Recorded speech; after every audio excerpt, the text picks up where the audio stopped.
Hi everyone, I am Okocha Happy Marcel. The person you are about to listen to in this video is Commander Kunde Olawumi. He is an associate professor of Novena University. Kunde Olawumi is a retired Navy commander, a one-time military attaché to France, ex-commandant of the Defense Intelligence College, Nigeria, and currently an associate professor of intelligence and global security studies, a 2014 senior executive course member of the National and International Security Studies at Harvard University, with an advanced homeland security experience in Israel. Kunde holds PhD in International Relations and Diplomacy, France, MLC Strategic Studies at University of Ibadan, and BSc Economics major at University of Nigeria in Nsukka. Listen to what he said about the Islamization of Nigeria. It's not about ransom. They just want to pass a message. We can come in. We can do what we need to do. And there are some hardliners in this government that are sponsoring this kind of narratives. They just want to show that they can Islamize this country. They think about Taliban. They think about the Mujahideens. And they want to replicate it in this country. And they don't care what happened. They simply don't care. As long as at the end of the day, there's Sharia and there is whatever thing they have in their head they want to achieve. So these people that are sending messages are sponsored by Nigerians. You remember this Boko Haram issue started since 2012. Yeah. And I was in the military intelligence that time. We arrested those people. It is my organization that actually conducts interrogation and interview. They mention names. I can't come on air and start mentioning names of people that are presently in government now that I know. Presently in government.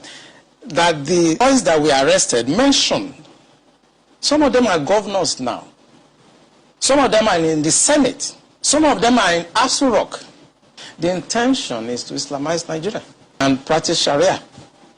And it doesn't matter if some people die. It doesn't matter if you're embarrassed. It doesn't matter if our economy has degenerated. Look at the interest rate. Look at the inflation rate. Look at the debt profile of Nigeria. They don't care. As long as at the end, Quran is at the sea. So some people in this country have this mindset. And we must tell the truth. If you tell the truth, you die. If you don't tell it, you die. Some people have this mindset to Islamize the nation. And they are in the government. And people know them. The DSS know them. The NIA know them. The DIA knows them. You can't succeed without an inside person. And this attack you saw has insiders collaboration. This is an aberration. I mean, you don't attack Nigerian Defense Academy and kill officers and get away with it. Yeah. The last time I was in NDA was in 2017. I went to carry out an investigation by the Minister of Defense. I wanted me to check what is going on with the training and the security environment there. I remember I spent about a week at NDA with the commandant and with the staff, you know. But something struck me. And that was every Friday, the gate of NDA is thrown open. And everybody have access to come and pray in the mosques. And I want to actually enjoin journalists to go to all military formations across the country on Friday by 1 o'clock.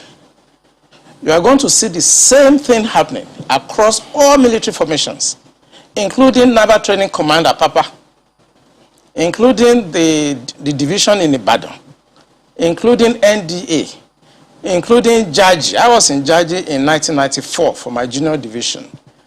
And every Friday, our gate is thrown open. And everybody comes in to pray in our mosques.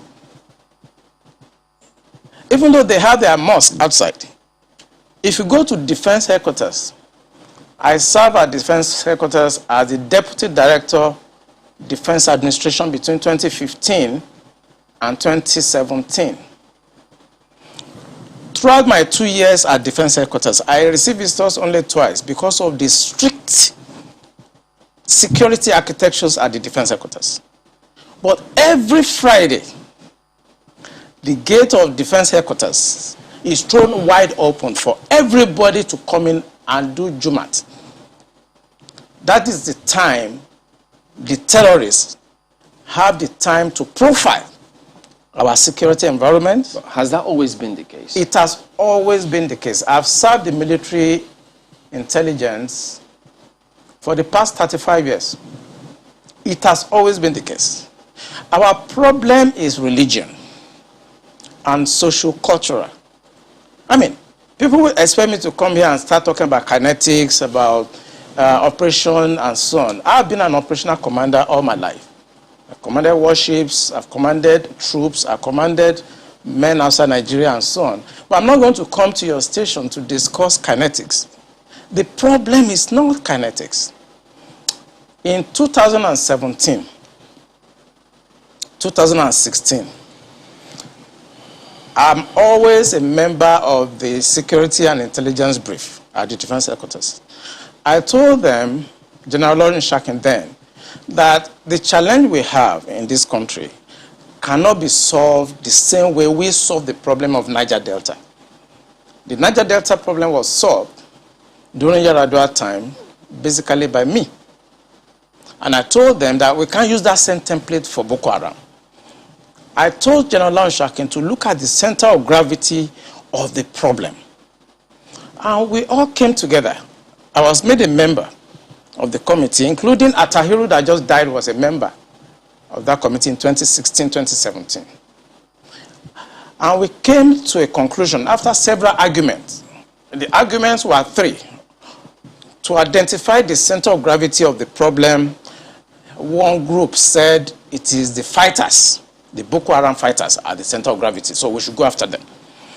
Another group said the center of gravity of Boko Haram is Abubakar Shekau. So if we go after Abubakar Shekau, then the problem of Boko Haram will be solved. I took exception to the group. I said that is not the center of gravity of the problem of Boko Haram insurgency that we were having between that 2012 and 2017.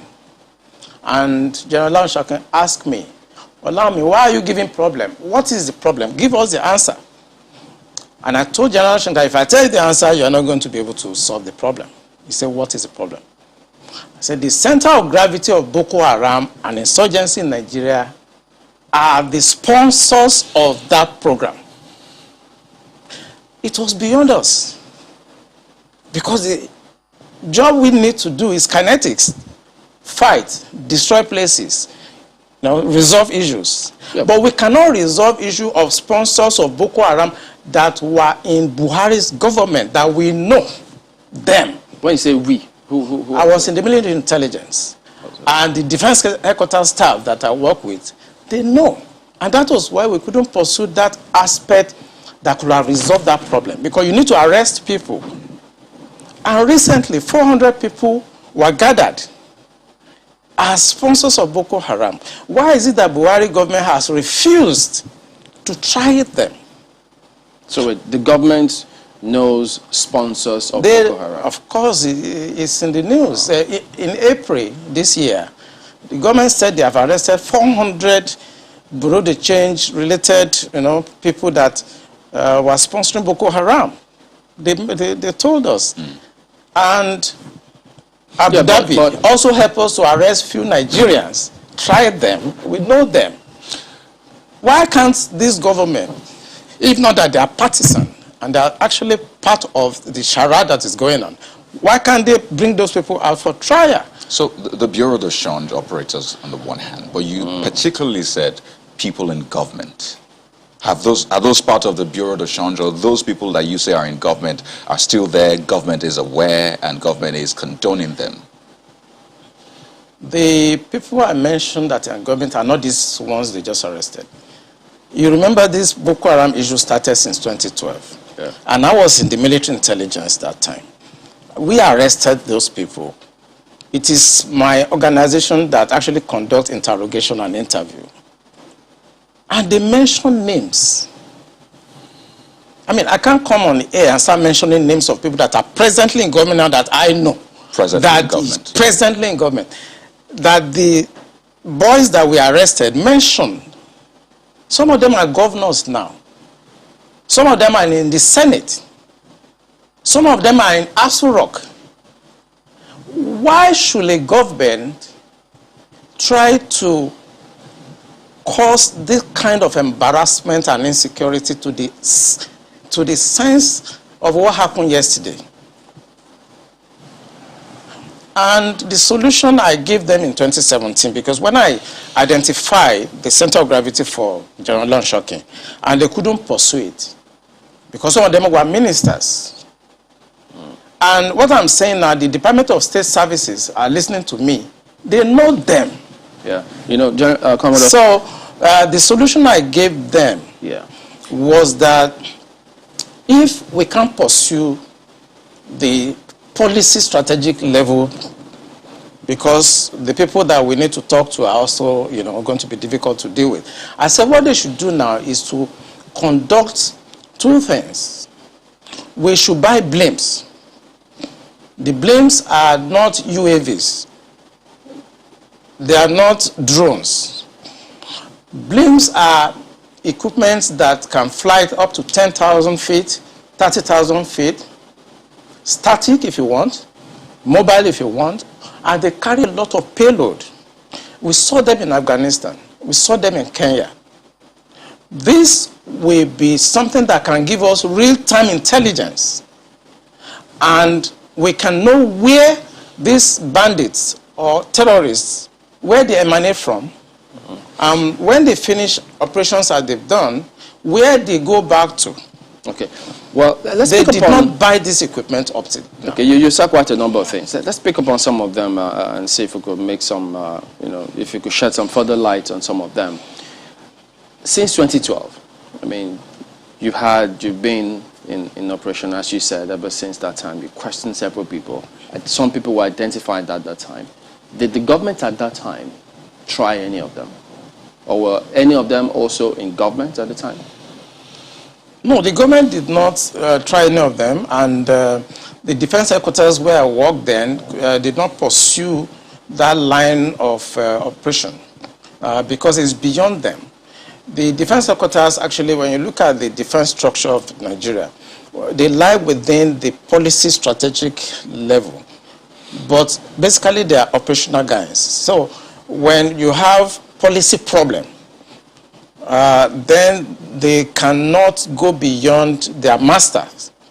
They can write intelligence reports and say this is what is going on.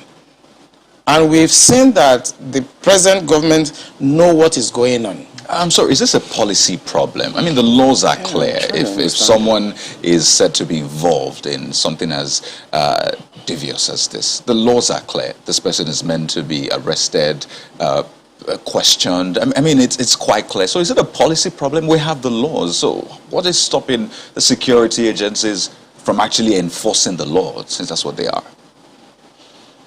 I think what is stopping them is like when you are a member of a church and your pastor have decided to be at a certain level of spiritualism, and you're a member of that church, you cannot be higher than your pastor spiritually. You can't, no matter what you do. So this is the same religion you spoke about? Yes. In real life, you see that the defense headquarters cannot conduct any operations that is not sanctioned by the commander-in-chief of the armed forces. Yeah. They cannot. No matter how small, little they cannot. So when the Yar'Adua government decided to put an end to Niger Delta militancy, that was in 2007. What he did was simple. He called all the security chiefs and all the intelligence chiefs and tasked them to come up with a solution. The Defense Intelligence Agency, the National Intelligence Agency, the Department of State Services were called with the Inspector General of Police and the Interpol to come up with the solution to the problem. Then the problem was Niger Delta. The president was Yar'Adua. He was dispassionate. He wanted to solve the problem. Within 6 months, we solved the problem. I remember I have to go to Angola to go and bring Herioka, and nobody in Nigeria knew what we did. All we know is that since 27, 28 that we conducted our operation under Yaradua, Niger Delta issue has remained manageable. This government does not want to resolve this problem. They are escalating it because of tribal and religious sentiments. So when you say this government does not want to resolve it, don't forget the same government has purchased. In fact, they're going to induct the Kanu jet because of, I mean, the insecurity situation. They have, the president has had to change guards, as it were, as a result of people's clamor. I imagine if that was not in the thinking, why would you go that length to make some of the, you know, some of the pronouncements, the meetings that have happened, the purchase, the change of guard and the rest? Why would they do all that if they don't want to sort this? Because that is not the solution. What you just mentioned is not the solution. When you have a problem at policy level, strategic level, operational level, when you have a problem, what you need to do is to identify the center of gravity of that problem and attack it. That's what you do. What they are doing is not attacking the center of gravity of the problem of Boko Haram and insurgency. So if the president is buying Super Tucano, is changing service chiefs, that is not the solution. We are looking at the wrong side. It's not kinetic. It's politics. Are you ruling out kinetic altogether? I can't rule out kinetic because so it's a spectrum. It's a spectrum, you know, so you can't rule out something. But the center of gravity is what they should look at. And what is it? I'm saying it on this channel.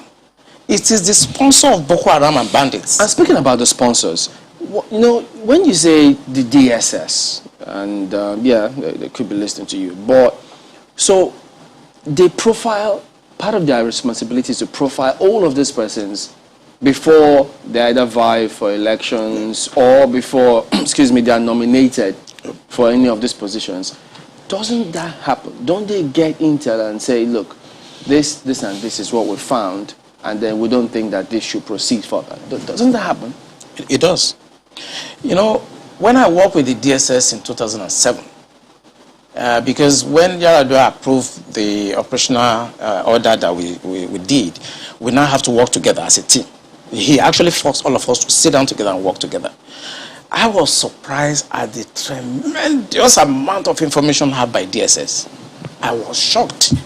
We in DI, I was in Defense Intelligence Agency, and when they were forced to bring out the files, I was shocked. They have so much information at DSS presently as I'm talking about what I'm talking about. They have. But you see, if a fish is going to get spoiled, it's going to start getting spoiled from the head.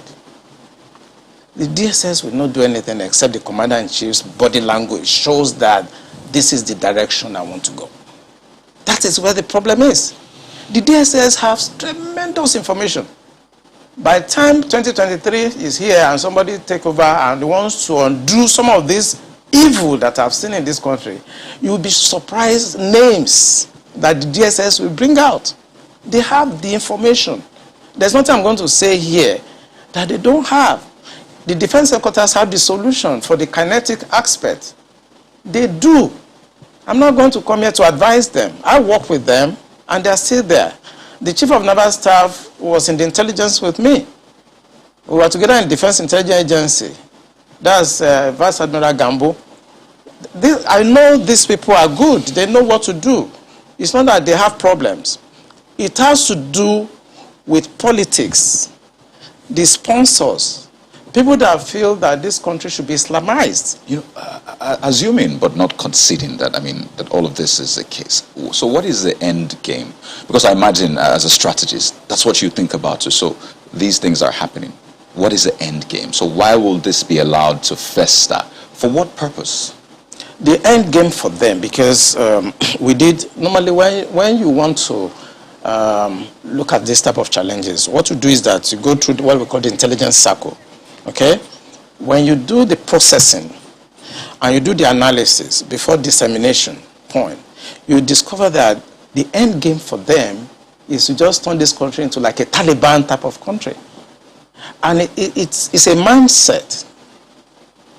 And anything goes. In other words, 10% casualties, 20% casualties is allowed in trying to achieve the end game of Islamizing this country. That's for the terrorists, the bandits. It's not for the terrorists and the bandits, for the sponsors. Because I told you, and I will repeat on this channel, the sponsors of Boko Haram and the bandits are the problems. And defense headquarters, the army headquarters, the naval headquarters, the air force cannot do anything about that. Buhari has to do something about that. The Interpol has the list of those people that are sponsoring Boko Haram. I work with Interpol. They should ask, if they don't know, they should ask. The government of Dubai, they have the list of those people.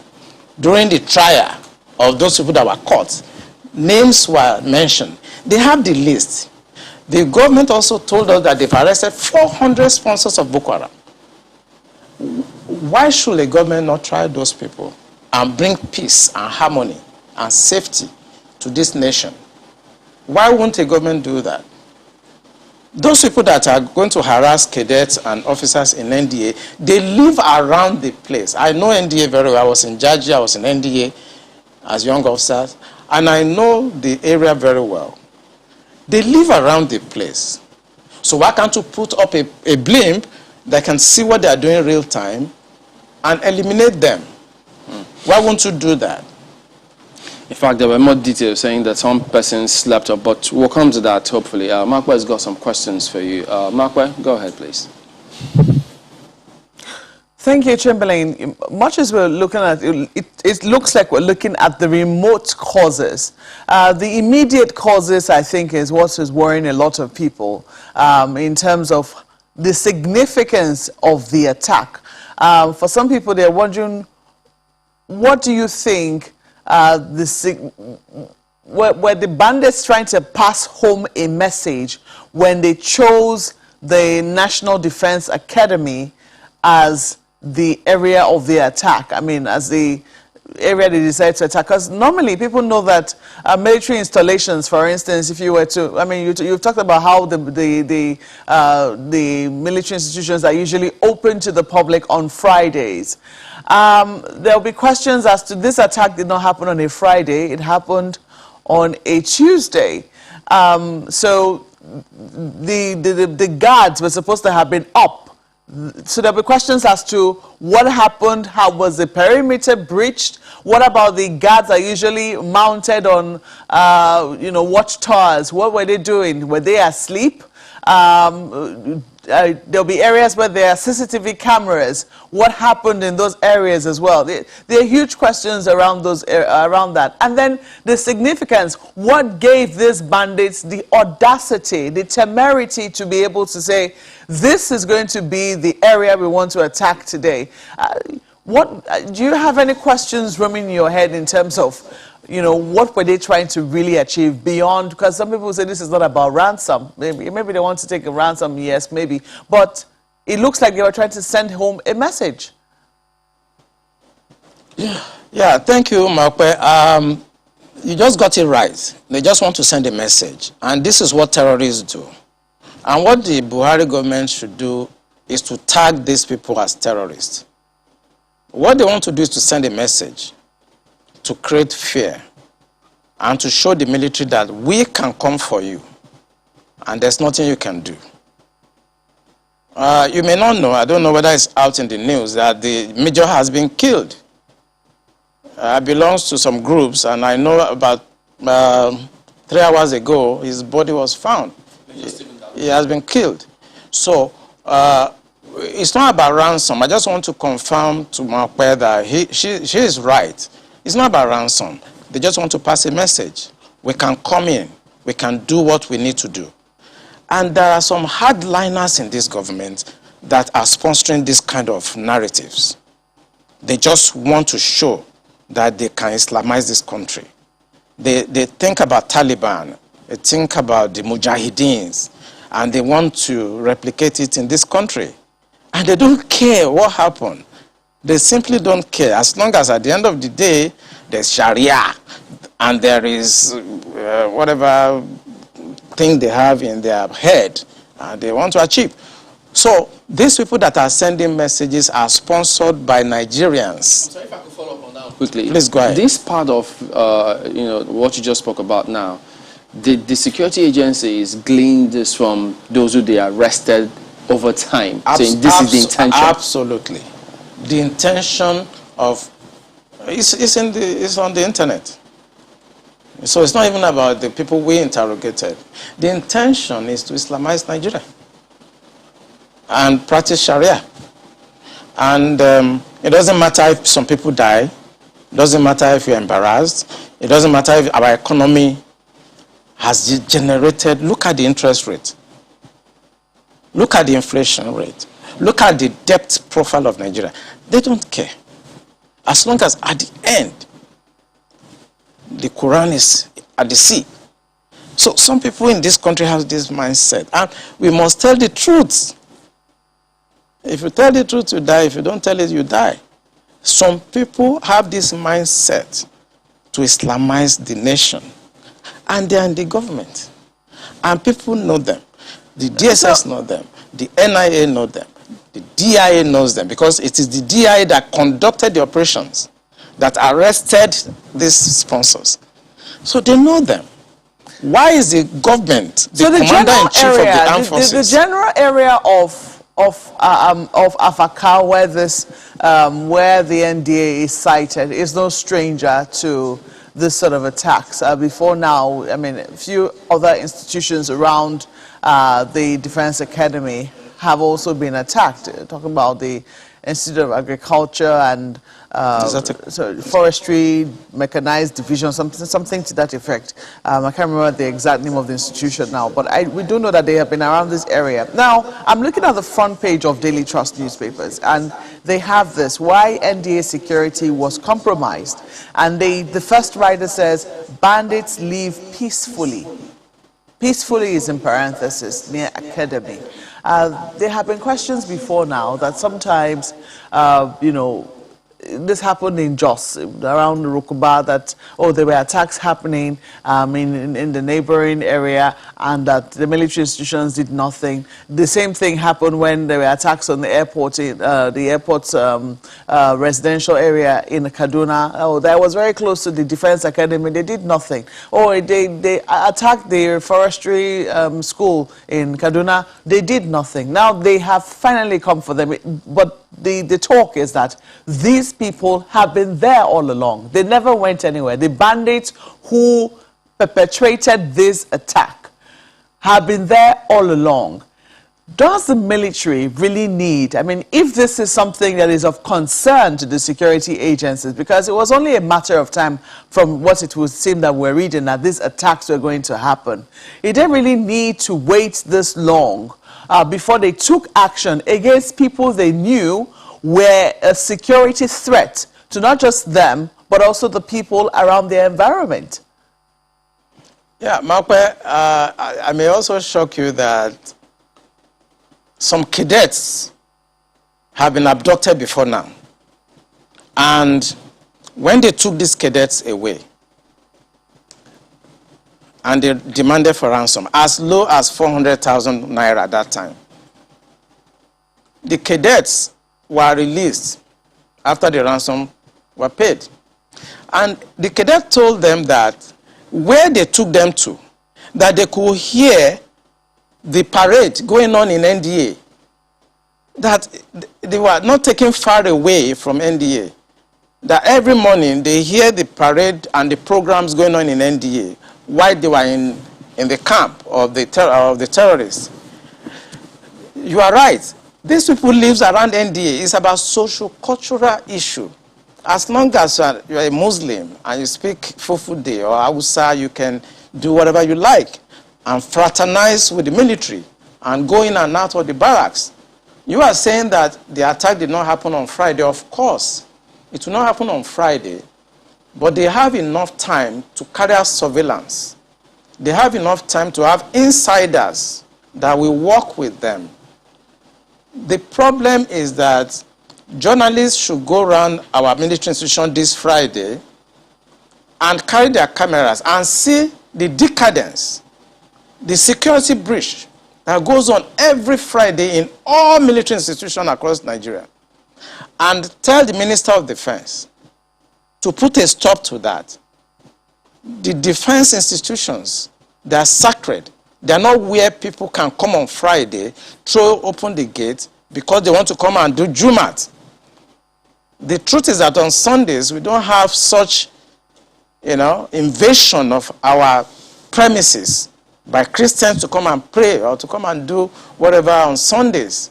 But for the 35 years I spent in the military intelligence, if you go to Tego Barracks in Apapa, it's the same. The Tego Barracks is where I was trained as an intelligence officer. It's the same. On Friday, they will troop in. They throw it open. It's religion. And because we must think about solution.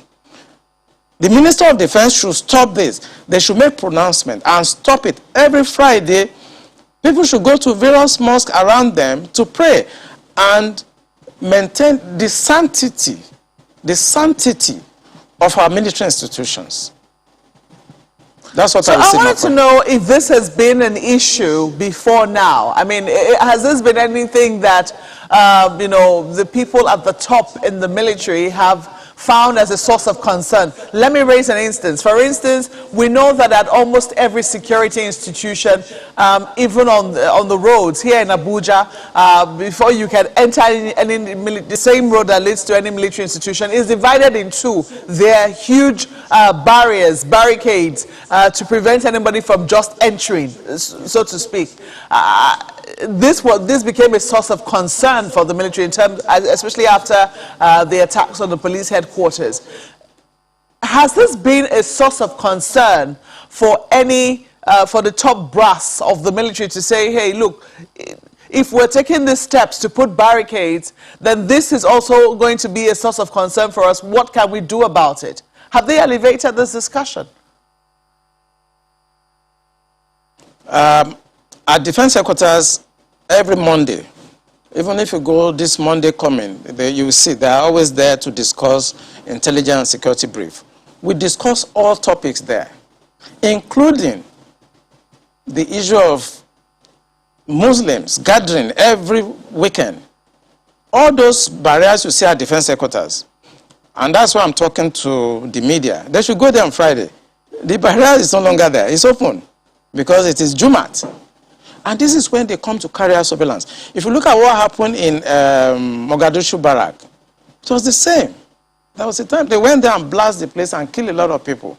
It's these same people that are allowed to have access on Fridays and become members of the mess because they are, it's a social-cultural issue. So I think we should begin to look, the Minister of Defense should put an end to this, because for 35 years of my stay in the military intelligence, it has been the case. Both naval institutions, Air Force institutions, Army institutions, even the Department of State Services. Once it's Friday, the gates are thrown open, and people come from outside, and there'll be no space. They'll be all over. If you go to Defense Headquarters on Friday, this Friday, you see them littered everywhere. If I could just comment now. This conversation is usually quite tricky. People listening, some might take different perspectives to it, thinking, oh, is this a religious thing? Is this an ethnic thing? They ask, is it only Muslims you have in the military? Is it only people from this certain cultural, heritage that you have in the military? And I'd like us to tackle the issues. You have mentioned what you have called the core, as it were, of the problem. How do we tackle this without viewing it from a religious spectrum, an ethnic spectrum? Because well, Nigeria is quite, polarized across, these groups, ethnicity and religious. How do we tackle it without coming off as though you're inciting people, on those lines? You see, one thing I discovered in this country is that when it comes to religion, everybody is very sensitive. But the fact I have laid bare is from the experience of 35 years of military intelligence. So I'm not coming to the air to whip up sentiments, no. I have been in the system. I work with Abacha government. I work with Babangida government. I work with Abdul Salam. I work with Yar'Adua Obasanjo as a core insider of operations. I belong to a group of people that you are not supposed to see, people that you are not supposed to hear, because we have 3 classes of military officers. I belong to the wars group. I lost my family because my family does not have to know where I have been, where I have gone, and I cannot talk. I've seen Colonel Lu here, I've seen Stan Lambo. Some of us belong to that group that we are not supposed to be seen, and we are not supposed to be heard. The truth I'm telling you now is not about sentiment. Is that there are a group of people in this country that feels that this country should be Islamized. This is a fact. Except you want me to start mentioning names of people in this government that we have interrogated.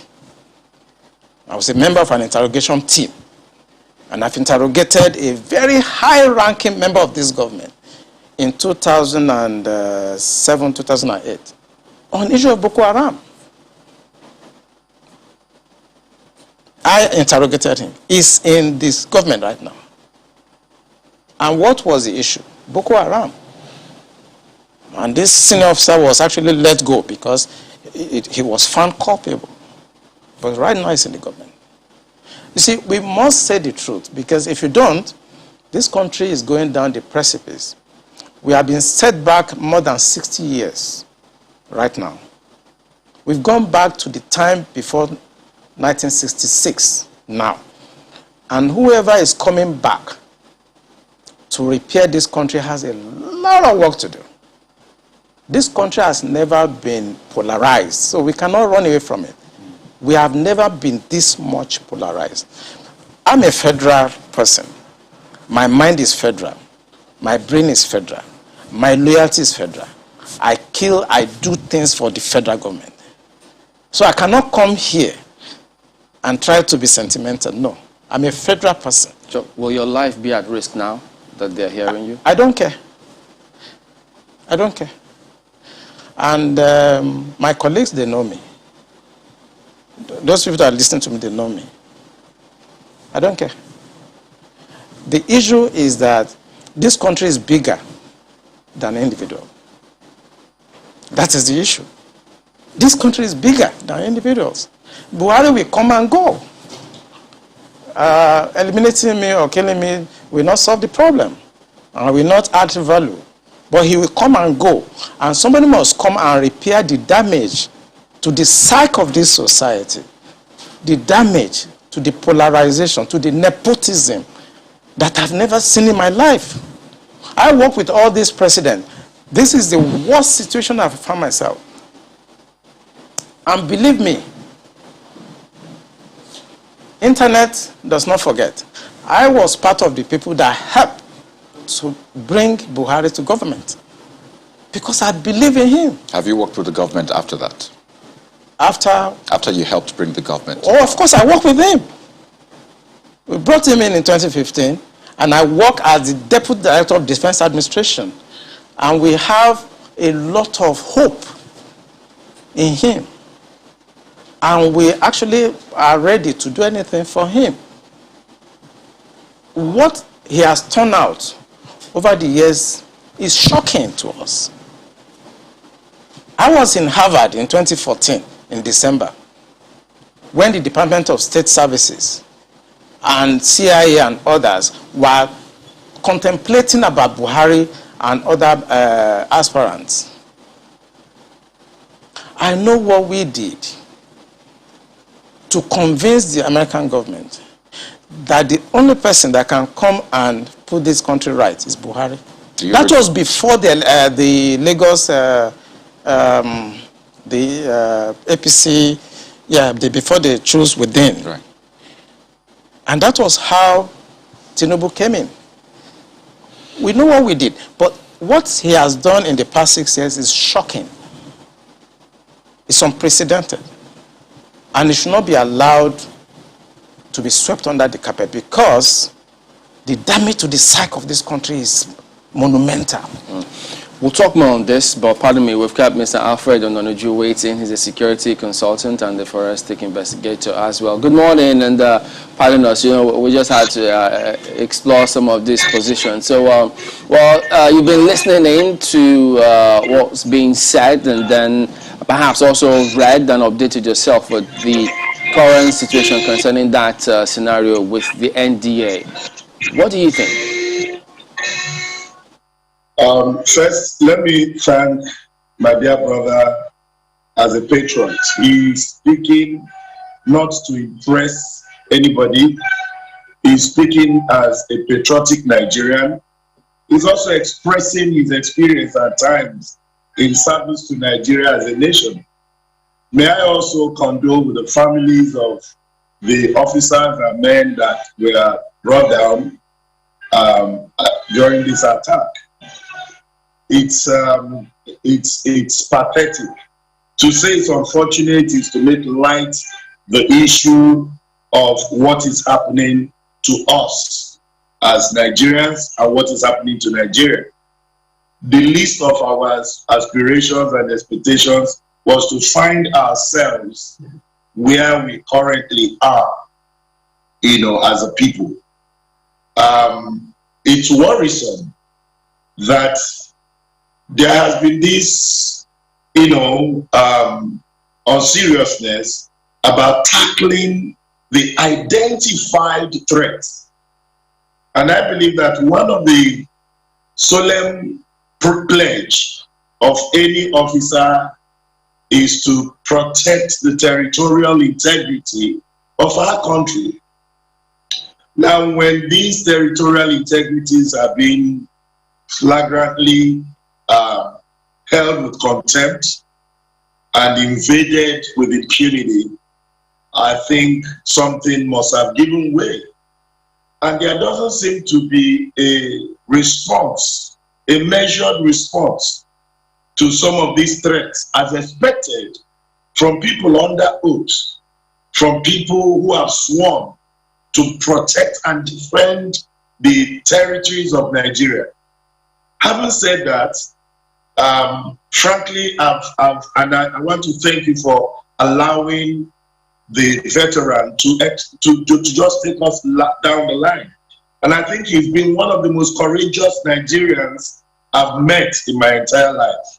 So I give you my compliments, sir. We are worried. I'm a father, I have children, and I'm sure most families are concerned. When you put it side by side with the stories coming from the Middle East, particularly the Afghan story, the invasion of the Defense Academy is a signature too loud. It's something that we do not have an explanation for. And I expect that a couple of things should happen. One of which is that I think the National Assembly, if they are not compromised, should look at the options of impeaching the president. I'm sorry, I'm an APC member, but I think when it comes to the safety of the land, too many things have happened, and they're becoming too frequent that if anyone that truly loves Nigeria is not angry or upset, then the person must be a hypocrite. The person must be a saboteur. Secondly, I also feel that the structure of the Nigerian security should be reviewed. Now, we are going to be careful in making statements because we are in the public platform, being that things people say could be either misinterpreted or taken out of context. However, the truth must be said. We are facing a very dire situation. From a criminal intelligence perspective, it is very unhealthy for a nation of over 200 million, and with the strength of army that is in excess of possibly 200,000-300,000, to sit, watch as these people invade our space. And Mr. Ononuju, pardon me, if I could if I can jump in as well, I mean, you were right when you said they could misinterpret certain things. In fact, they could even misinterpret your call because, I mean, you're a security person and you're talking politics to the National Assembly. So let's leave politics for them to do what they have to do in politics. But speaking about security, now that this has happened, of course, they'll tell us there'll be investigation. They'll look through what's going on. So, having heard what Komodo has said, do you think that there can actually be a solution? Will they hit a brick wall, or do we expect any results from any investigation that will be going on? Well, it will be impossible to think of a solution outside politics because the policymakers are the politicians. They run the show. The president is a democratically elected president. So he depends on not only his political interests, but also structures of the government, which is under the authority of political establishment. So the solution will come from two ways. First is that we have to, like General said, we have to identify where the problem is coming from. And he captured it very well. We are suffering from ethno-religious invasion of the establishment. When we eliminate the unbearing influence of religion and ethnicity in our systems, then I think we begin to promote patriotism. Now, patriotism can never thrive when religious and ethnic superiority, is in front of the border. So we need to, first of all, look at the moral engagement. We need to come back to the table.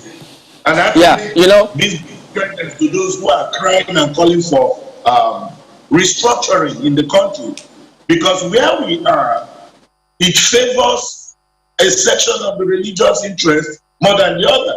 So what we're going to see is a systemic elimination of each other from the two ends. And then it will boil down to ethnic conflict.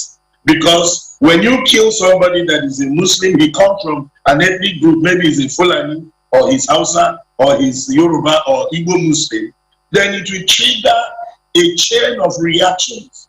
Now, if you kill a Christian, like the major that was taken, I understand he has a Christian background. So connotations and all kinds of innuendos and all kinds of things will be coming in. So we are sitting on a dangerous platform. The solution for... Pardon me to jump in on this. On the lighter note, there's a problem that came from me, actually.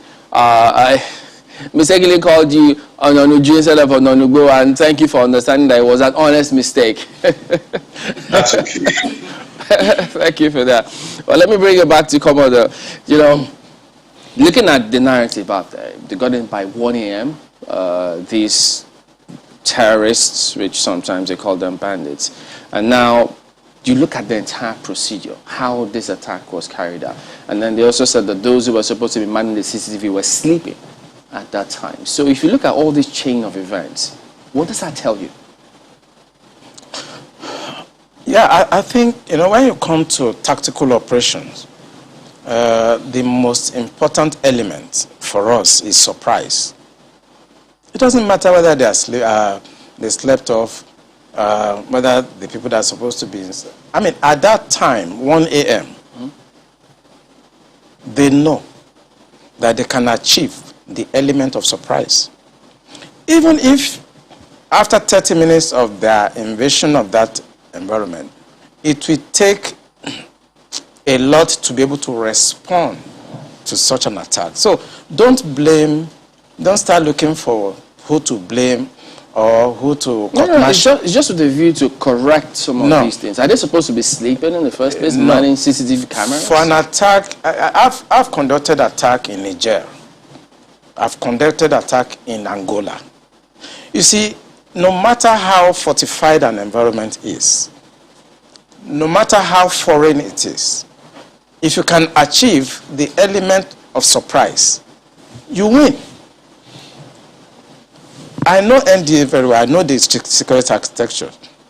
Even if by that time, 1 a.m., they want to respond to that, I know the process. The weapons are in the armory. You need to go and open the armory and start signing. The bandits is not going to allow that to happen. They continue to fire and continue to follow up. And you cannot respond. In any response, you are going to be caught by bullets. So it's not about what happened at 1 a.m. Gentlemen, it's about what has been happening for the past 2 years, 3 years, where these people have been having access, unfettered access to NDA. So and they carry out their surveillance, and they know the right time to strike. It's about 2-3 years back. It's not about now. So anybody that wants to investigate this issue should not look at now. They should look at what has happened in the past 2 years, 3 years, how porous the place has been, and try to mitigate it. Two issues I'd like to quickly raise. First, do you also agree with the theory of insider collaboration for this to have happened in such brazen manner? Absolutely. Absolutely. There's no, I mean, we do operations like this too. And there's no way we can succeed without somebody inside. We must compromise somebody inside, either through blackmail or through incentives. Maybe we give money, or we blackmail the person, or we try to indoctrinate that person. We can't succeed without an inside person. And this attack you saw has insiders collaboration. I mean, I've investigated cases like this over the years. And I know 60% of the time, when you send an attack like this, there's an insider there. So until that insider is fished out, we might have this sort of attack again and again. It will always happen. There will always be insiders. If you look at the intelligence estimate globally, there are two variations. The variables are the hostile intelligence service, which is external to that country, and the domestic subversive organizations that is embedded in that country. Nothing evil can happen to a nation without the insider within that nation collaborating with the hostile intelligence services that is outside. It will always happen. If I could just raise this other part. In the statement that was put out, the term unknown gunmen was used 3 times, the 3 paragraphs: unknown gunmen, unknown gunmen, unknown gunmen. Prior to this time, people called them bandits, some even called them terrorists. But is it instructive for you that it was a term unknown gunmen that was used? It's deliberate. You know, I'm sorry to say that the media is part of our problem. No, I'm talking about the statement from the academy itself, actually.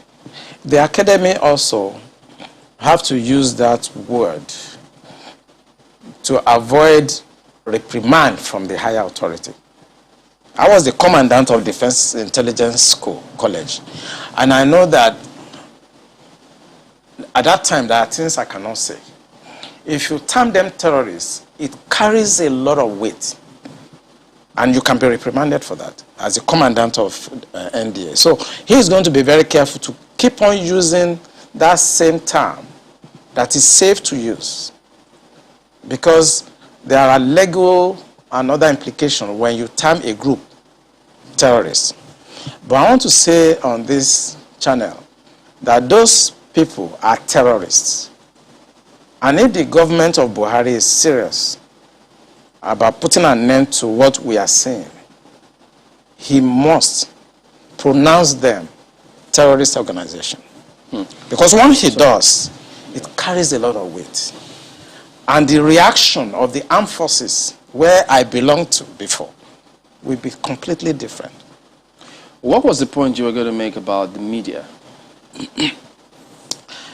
There is nothing that is going on today that is not actually tainted by the media.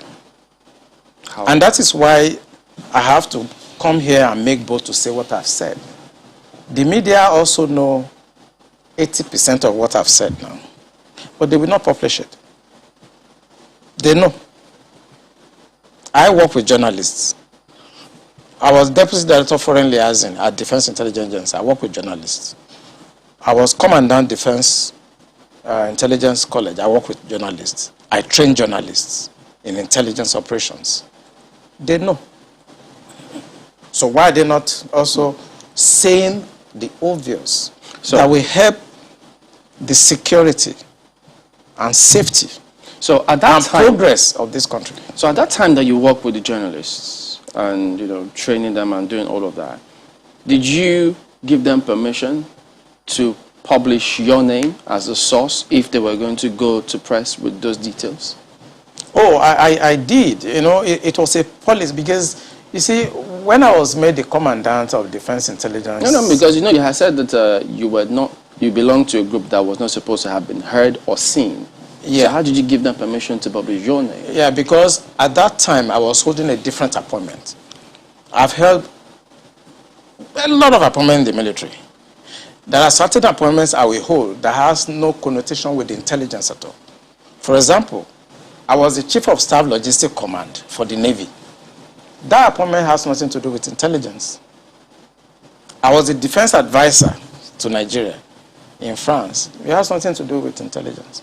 So there are times I hold appointments and I have to deal with journalists.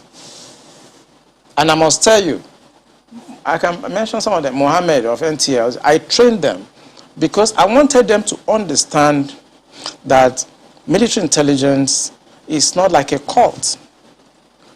I exposed some aspect. Even though most of their documents are usually top secret and they tell you can't publish or even access the document, even if you see it by mistake. No. There are places you process top secret. I mean, if you want to talk about document security, it's a lecture of itself. You have unclassified materials, you have confidential materials, you have secret materials, and you have top secret. There are processes. It's an area of military that you need to do a lot of training. So when we bring journalists in and talk to them, we ensure that they don't see unclassified materials. And it's just for them to understand how the system works. Basically, if you go to Afghanistan, if you go to Iraqi, you see journalists embedded with the military. But it's not the case here. I think I tried to encourage you when I was the commandant that we should allow journalists to have access to some of the things we do so that they can say it as it is. Because when I conducted the operation in 2007 in Angola and I came to Nigeria, what you read in the newspapers, what you hear on television and what you see are completely skewed from what we were doing. So why did they want that to happen here, to embed journalists? I just think it's myopism. We have a lot of illiterates in the government that don't understand that hiding things in this 21st century doesn't work anymore. They try to hide informations and they try to protect what they think is corruption to me. That's why they don't allow journalists to actually access some of these things, because this is the most corrupt country in the history of this country right now. Marcel? Well, sometimes, you know, there are questions as to what usually will happen. I mean, in terms of before you went into the journalistic exploration and how the media is sometimes a part of the problem. And, you know, I think there's an ongoing conversation in terms of how the media can be help, can be a source of support to the military rather than a hindrance. But before we went into that discussion, I think we're talking about something else. And for some reason now, I think that has finally escaped me. But moving forward, because we're talking about the language used there, the fact that they were branded unknown gunmen, and the fact that even though it was a very short statement, it was used 3 times, in that I think that there was some attempt to try and reinforce the fact that these are unknown gunmen in that very short statement. But I'm wondering, now that this gentleman, the officer who was taken, has been murdered and his body has been found, Do you think that there is any hindrance now stopping the military in going after these people? Because in many places they will tell you that people will always dare. I mean, we've seen attacks that have been very daring, even in the most developed places that are considered very developed countries. The difference between there and here is that when you do dare that sort of attack, the chances that you're going to come home or go back or go scot-free are very slim. Here we are yet to see how directly the people who committed an offense directly are, brought to book or do not go home and get away with it. Do you think that now that there is nothing at stake in terms of how this this major, his body has now been found lifeless, is there any hindrance stopping the military from getting the actual people, not just the general attack or attacks that happened days later, the actual people who committed this heinous attack and crime on the Nigeria Defense Academy? Yeah, I think they're going to get them. No doubt about that. Few days, few hours, you are going to hear that the military will get them. I know how it feels when things like this happen to colleagues. As there are times we actually disobey instructions. There are times we don't follow operational orders. When our colleagues are killed in a disgraceful manner like this. Since we know we have irresponsible people at the policy level, there are times we don't listen to them. So I can assure you on this station that the military will get them. They will go after them and they will hunt them down. And they're not going to follow all these mullah, imams, and all those people that feels that it is their birthright to Islamize this country and destroy the essence and the fabric of safety, progress of this country. So the military, they're going to disobey, they're going to go out after them. And as I repeat, in a few hours, you're going to hear, they're going to get them, and they're going to deal with them. Okay, just one more thing as we wind down. What would you advise Nigerians? I mean, they've listened to you, several things going through different people's minds now. What would you advise them to do in terms of, in the light of all that is going on, how should they conduct themselves? What should they do such that we all can have, at least contribute in whatever way we can to have a country? Which people are you referring to now? Nigerian citizens who are not perhaps in the military. Regular citizens. Are you talking about the civil society? Civil society. What they should do? Yeah. I think what they should do, for me, the failure of governance is dependent. It's like a variable. When you do a simple linear regression, the failure of a government is dependent on the failure of the civil society. So you have two variables: a failed government or irresponsible government, and you now have at the other side an irresponsible and a failed civil society.